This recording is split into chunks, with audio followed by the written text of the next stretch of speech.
The extensive road system the Romans built allowed them to move troops around their empire quickly. The roads also made sending messages to each other much easier. We've learned a lot about the daily life of the Romans by the letters they left behind. If someone from the future found your letters or emails, what might they learn about you? They'd probably just see another teenage girl who was very involved with her own life. You'd find out that I'm a jokester. And that I was determined and a compassionate individual. If a person found my letters, they would think I was funny and like to make people laugh. Well, they'd probably find out that I'm a really bad writer. That I'm a leader. You could see my thoughts of the government, if I agree with it or not. You'd learn that I really like photography. They probably wouldn't learn too much.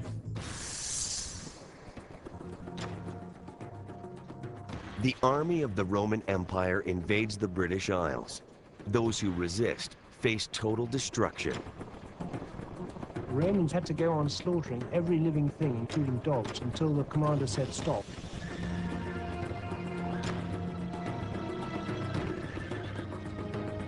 In the highlands of Scotland, General Julius Agricola pursues a coalition of tribal warriors. He can hardly wait to attack the enemy.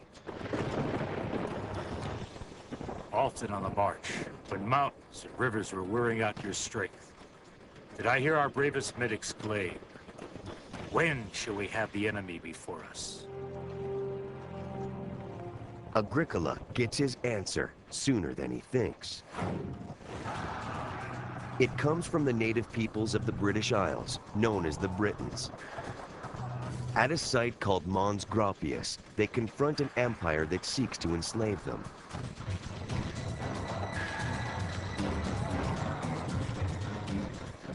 The Romans are outnumbered 3 to 1, but that's fine with the Romans. Fighting is their business, and today, business is good.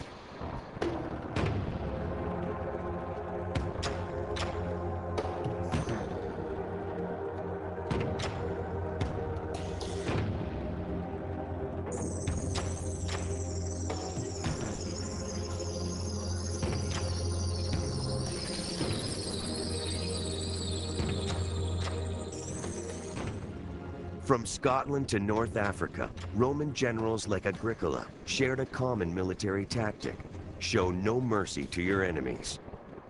But what about the Roman soldiers? Were they men or monsters? A band of brothers, or little more than well-trained killers?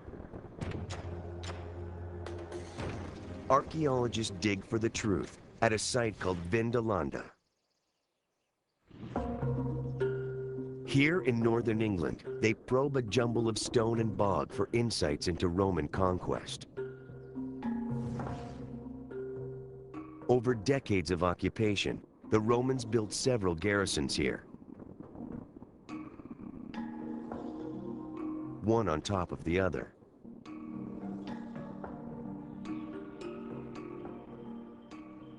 Sprinkled generously through the layers of earth is an astonishing array of artifacts. Jewelry shines like new, and coins are in mint condition.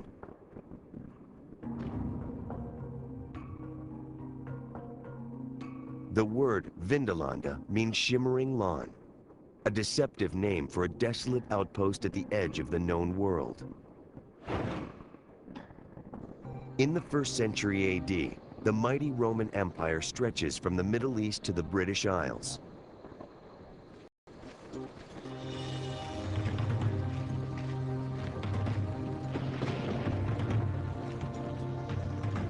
But here in the rugged Scottish hills of Mons Graupius, the Roman advance hits a wall. 11 tribes of Briton warriors hold the high ground. Their leader, Calgacus, sees Rome's intentions for what they are.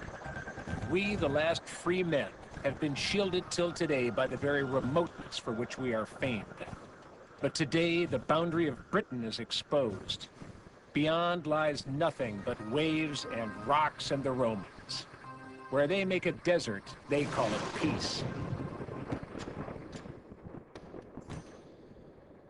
Outnumbered or not, the Roman general Agricola has Calgacus's warriors exactly where he wants them. He is here now, driven from his lair, and your wishes and valor have free scope. Everything favors the conqueror.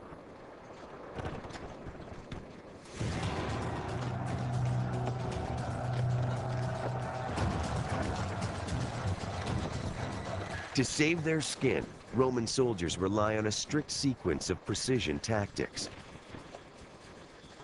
Maneuvers pay off when Briton marksmen launch a barrage of javelins. The Romans create a defensive shell called the tortoise. The Britons have no such animal to mimic.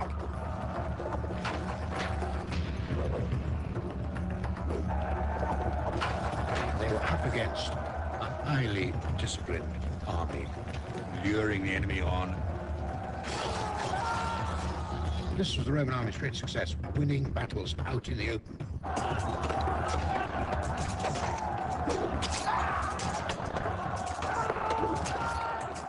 In spite of bigger swords and superior numbers, the closer the Britons get to the Romans, the further from victory they fall.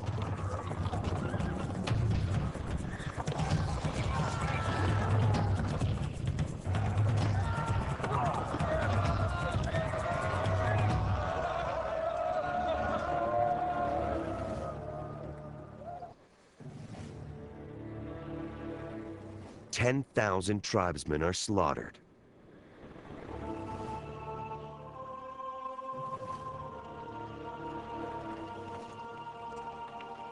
The Britons despise and fear Agricola's legions more than death itself. Retreating warriors set fire to their own homes. They kill the women and children to keep them out of Roman hands.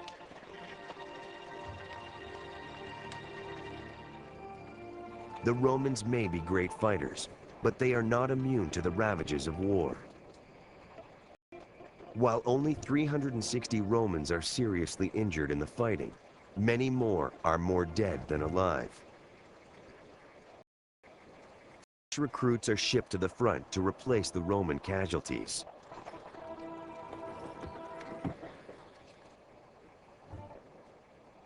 One of these soldiers, ancient records show, was named Messicus. He could have been as young as 18, and most likely was unmarried. Within the garrison was a dry bed and barracks, welcome comforts along Rome's last frontier. But what was life like inside Vindolanda?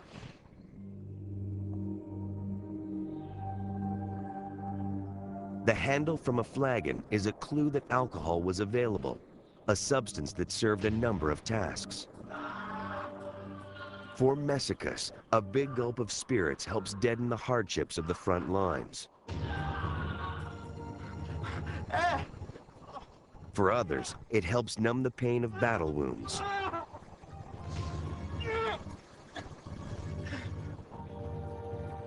Among the most compelling finds are medical tweezers, a silver probe to open wounds, and this bronze blade, the instrument of last resort. It was the dread of every fighting man of the Empire.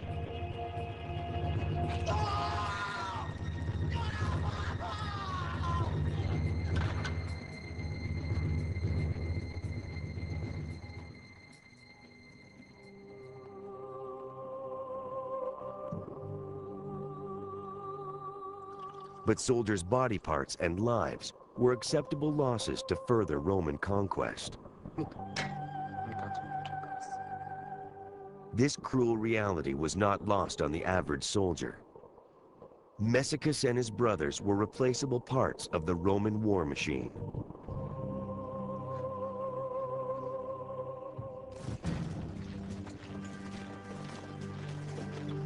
The common foot soldier is the foundation of the Roman army, and what he wore on his feet is the most common find at Vindolanda.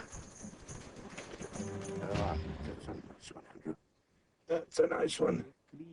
It's the posh. Officer's sandal. You know, that's expensive in any language. Cutting all that very careful open work there. All the money is in the uppers. Some 500,000 artifacts serve as archaeological pixels. Put together, they form dim snapshots of the private lives of men like Messicus. He used an iron awl used to tighten the leather straps of his armor, a sewing kit to mend his tunic, a comb to part his hair, and this iron knife, its maker's name proudly stamped into the blade. All were unearthed from Vindalanda's gnarled nooks and crannies. But these treasures pale in comparison to one find discovered here.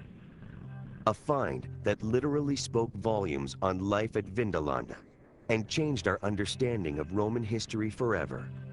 If I have to spend the rest of my life working in dirty, waterlogged trenches, I will never again experience the thrill that I experienced that memorable day.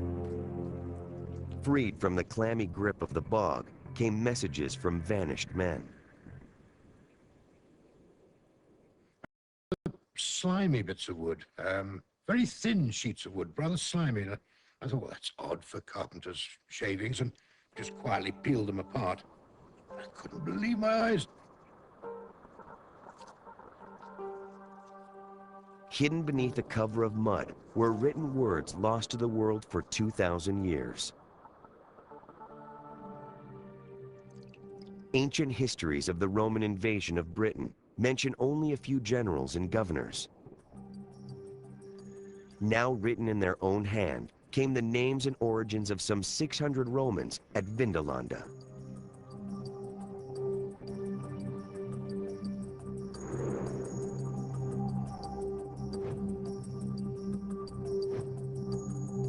Virtually everybody, as far as we can tell, in that early period up here are literate.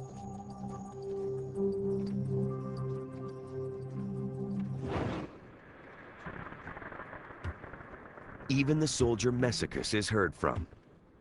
I, Messicus, ask my lord that you consider me a worthy person to whom to grant leave at Coria. Writing on a thin wooden shaving with a metal stylus, Messicus begs his commanding officer for a breather. The odds are he had a brother or a close friend in another regiment that he wanted to visit and sort of go to the pub with for a few days.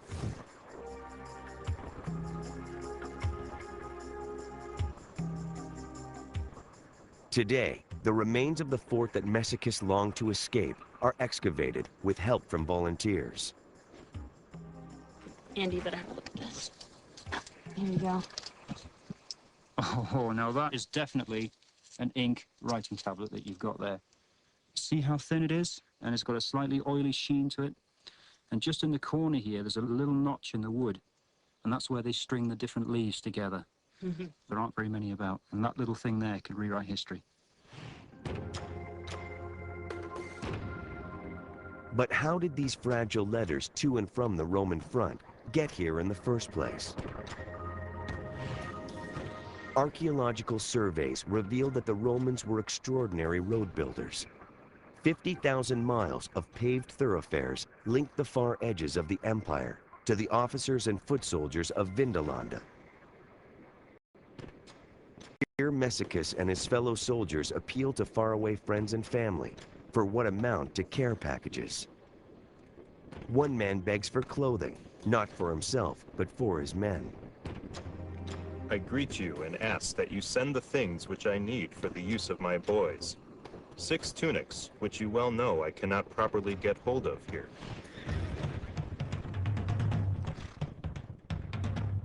The letters the soldiers receive from home are also enlightening.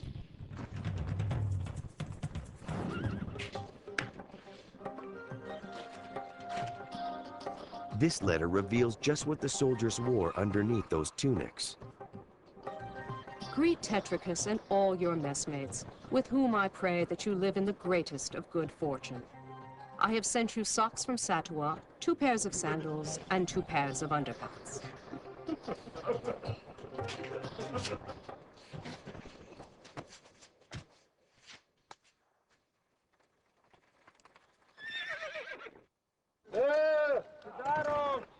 Along with the mail comes the occasional merchant.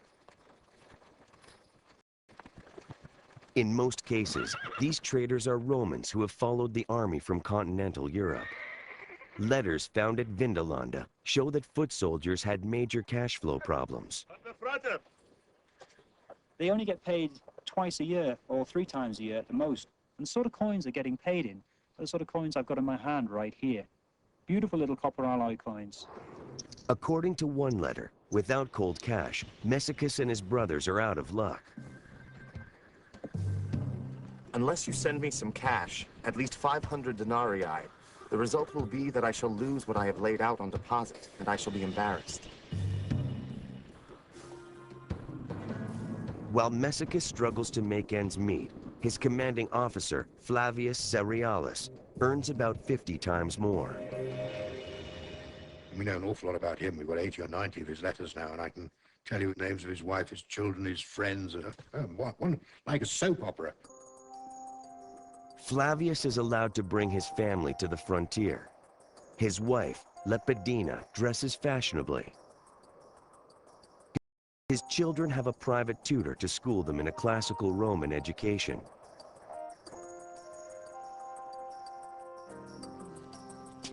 While Flavius enjoys the good life, his soldiers at the fort take time off for bad behavior.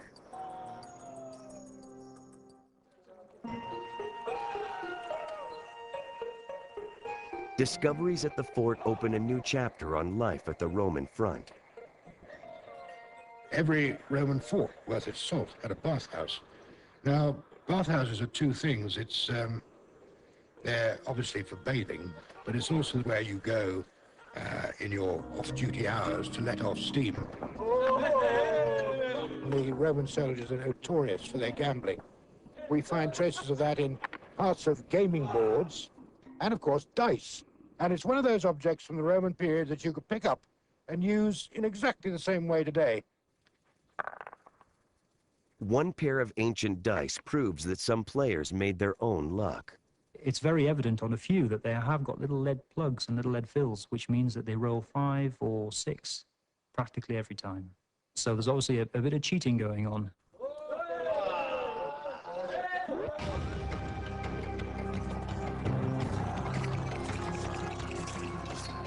Although they were defeated at Mons Graupius, the Britons remain a constant threat to the Romans at the end of the 1st century. And we know the soldiers here had more to worry about than just their own lives.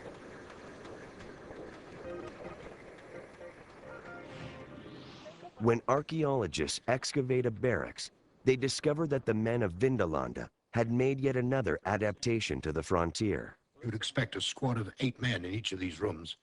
But when we analyzed the finds from these rooms, and particularly when our leather expert analyzed the finds, she reported that in 2 of the rooms, most of the footwear belonged to women and children. Roman soldiers had taken common-law wives and started families. And that really knocks on the head the idea of this poor old Roman soldier having to do his own mending and washing and everything. Don't you believe a word of it.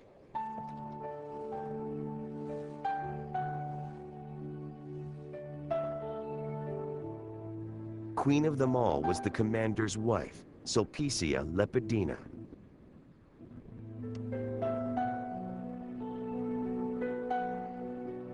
We know quite a bit about Lepidina from the writing tablets. She's just a little bit vain, I think. She's got a very nice, neat foot. She has her shoes imported from a very expensive shoemaker in Gaul. Lepidina led an active social life and had close friends here on the Roman frontier. She receives a sophisticated party invitation from the wife of the commander of a nearby fort. Greetings. I send you a warm invitation to come to us on September 11th for my birthday celebrations, to make my day more enjoyable by your presence. Farewell, sister, my dearest soul. While Lepidina fills her social calendar, Messicus and his brothers hone their survival skills. To find the enemy's weak points, they practice with wooden mock-ups of the long Briton swords. Javelin practice is also a must. Fixed with sharp-tempered points, their shafts bend on impact, making them difficult to pull out of a wound.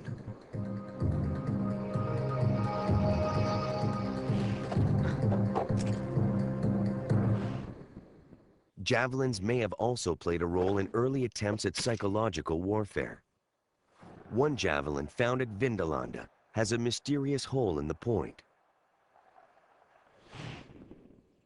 When this is really thrown hard, the head will rotate and it'll probably give off a little whistling noise, which I suppose adds to the effect of terror.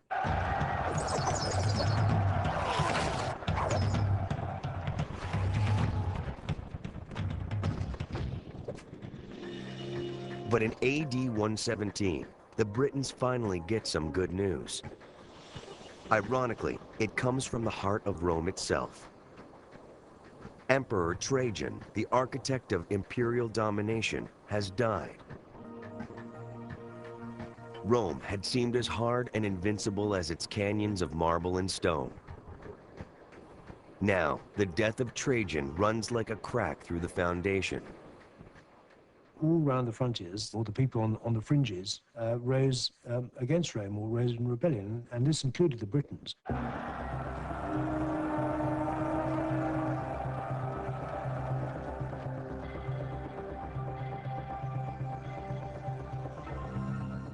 As the Britons' resistance intensifies, more complex weapons are issued to the men of Vindolanda.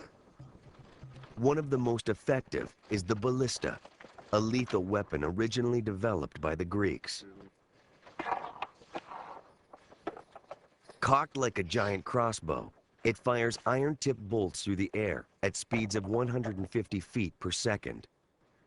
The impact is so powerful that the bolts pierce heavy armor. But Messicus and his fellow soldiers have difficulty finding their enemies. The Britons avoid the open battlefield. They fight a guerrilla war, attacking Romans one by one. These tactics anger the Romans, and one soldier vents his disgust in a letter found at Vindolanda. Their cavalry do not use swords, nor do the wretched Britunculi take up fixed positions in order to throw javelins. There's this extraordinary expression, a previously unknown word, Britunculi, which you have to regard as either pathetic little Brits or nasty little Brits. And then it says the little Brits can't sit up properly to hurl their javelins.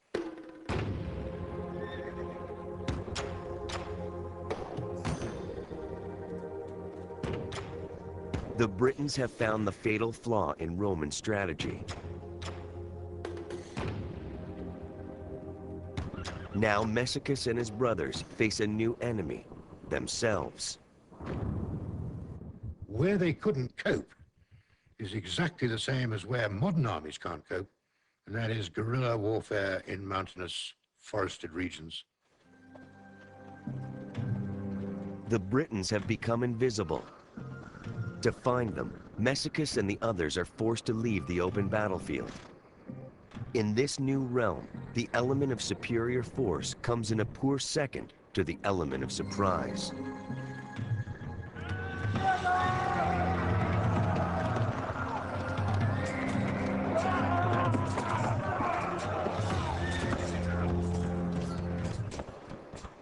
The Romans are thrown off guard by the fury of their enemy.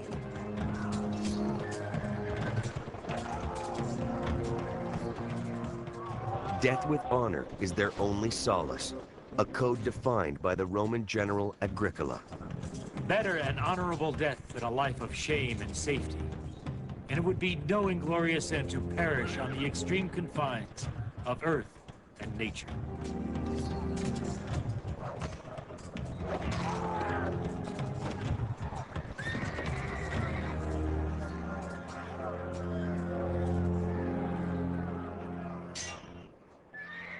Over the years, the losses from this endless guerrilla war grind down Rome's determination to push farther north into the highlands.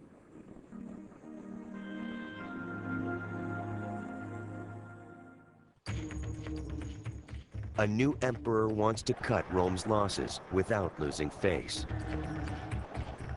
Almost 40 years after the Battle of Mons Graupius, Emperor Hadrian has a brainstorm. Replace a wall of Roman soldiers with a wall of stone. Roman casualties along the Britain front continue to escalate, so Hadrian makes a decision.